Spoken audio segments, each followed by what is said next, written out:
This year, Jennifer and I decided to do a project for the grandchildren and make some snowmen. Now, these snowmen would be just tabletop ornaments. They'd be big enough that the children could handle them and play with them, and something hopefully that would be a nice keepsake. So I put together a story stick, got some southern magnolia, some 2.5 inch by 2.5 inch by 6 inch blocks, mounted them on my mini lathe and turned them into a cylinder using a roughing gouge, as you can see in this slide.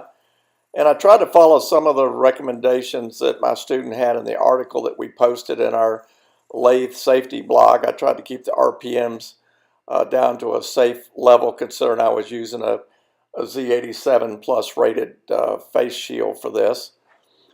This wood, though, was kind of punky, the southern magnolia, and it would have been probably a lot better to turn it at a higher speed.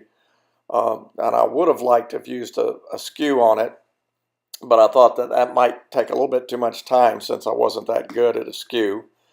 I turned a tenon on the end. Instead of using a bedan on this one, I did use a carbide tool.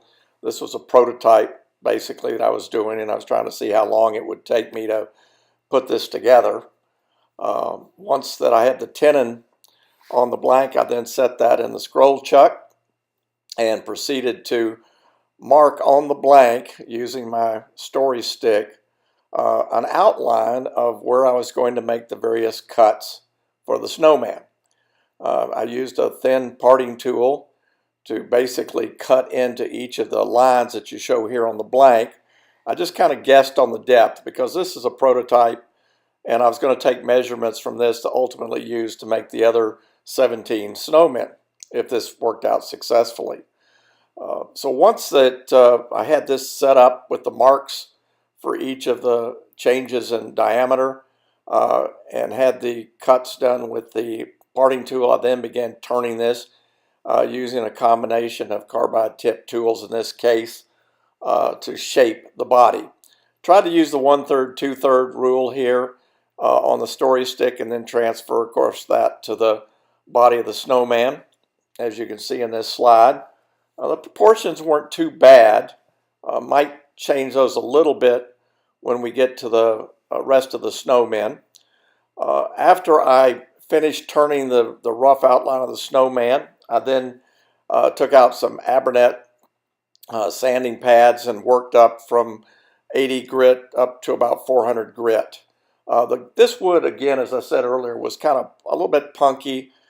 So I put a sanding sealer on it, and you can see here in the picture the color is a little different after I applied the sanding sealer. I tried to give it a little smoother surface so that when Jennifer applied the paint, she'd have something good to work with. I know snowmen are supposed to be pretty rough, but I wanted this one to be somewhat smooth to the touch. Here you can see the final prototype sitting here on some of the other turning blocks that we're going to use. This is Jennifer painting. She's really not this fast, but the painting actually went fairly quickly. I was surprised. The acrylic paints that we use dry very quickly, and she was able to paint the white and then the black hat.